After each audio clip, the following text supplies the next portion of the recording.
Alam niyo ba na lubhang makapangyarihan ang ating isip, lalo na kapag kayo ay hindi nagkakaunawaan ng iyong karelasyon, tapos malayo kayo sa isa't isa. Gawin mo ito upang hindi siya makatulog dahil sa pag-iisip sa iyo. Hello mga guys, kumusta kayo? Panibagong araw, panibagong video na naman tayo.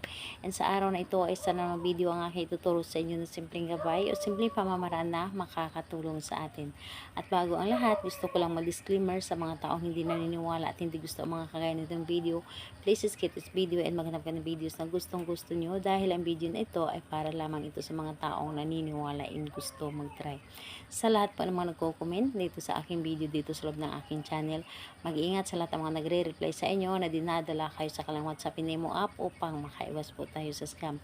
Ngayon ituturo ko sa inyo paano nga ba siya hindi makatulog. Paano nga ba siya lagi kang iniisip kapag kayo ay hindi nagkakaunawaan, kayo ay nag-aaway dahil hindi naman lahat ng panahon ay okay yung relasyon ninyo. Minsan din ay hindi kayo nagkakaunawaan, lalo na kapag merong selos, merong mga pag-aawayan na hindi naman dapat pag-aawayan. So gawin mo ito para maging maayos ang inyong relasyon at lagi kayong magkaayos. Yung hindi na maaabutan ng bukas ay magkakabati na kayo kaagad. So dito is wala kang kakailanganin kundi yung sarili mo lamang. Kailangan mo lamang dito na yung sarili mo ay handa at buo dapat ang inyong loob at kailangan na nararamdaman po ninyo na malakas ang inyong energy at handa kayo na gawin ito. Napakasimple lamang nito ngunit sobrang napaka-epektibo. So ganito po ang inyong gagawin. Kapag sa panahon na hindi kayo nagkakaunawaan at nag-aaway kayo ay pumikit lamang kayo. Pumikit lamang kayo and kailangan na tahimik ang paligid.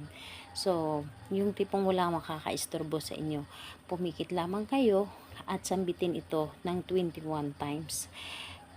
Pangalan, apelyido, wala kang iisipin, kundi ako lamang at hindi ka makakatulog. Pangalan, apelyido, wala kang ibang iisipin kundi ako lamang at hindi ka makakatulog. So 21 times yan na paulit-ulit mo siyang sasambitin. Kailangan na hindi kumulang at hindi sumobra, sakto dapat na 21 times ang pagkasambit. Sobrang napaka-epektibo nito dahil ito ay lagi kong ginagamit sa aking asawa, lalo na kapag kami ay hindi nagkakaunawaan minsan. So yung tipong kahit na magkatabi kami or nandyan lang siya sa labas, yun ang ginagawa ko at hindi ito maabutan ng oras ay kami ay agad na nagkakabati. So gawin po ninyo yung itinuturo ko sa inyo ngayon ay sobrang napaka-epektibo nito. Kahit anong araw at oras pwedeng mo siyang gawin basta tahimik lamang ang paligid. So ayun, salamat po sa inyo. Bye bye everyone. God bless us all.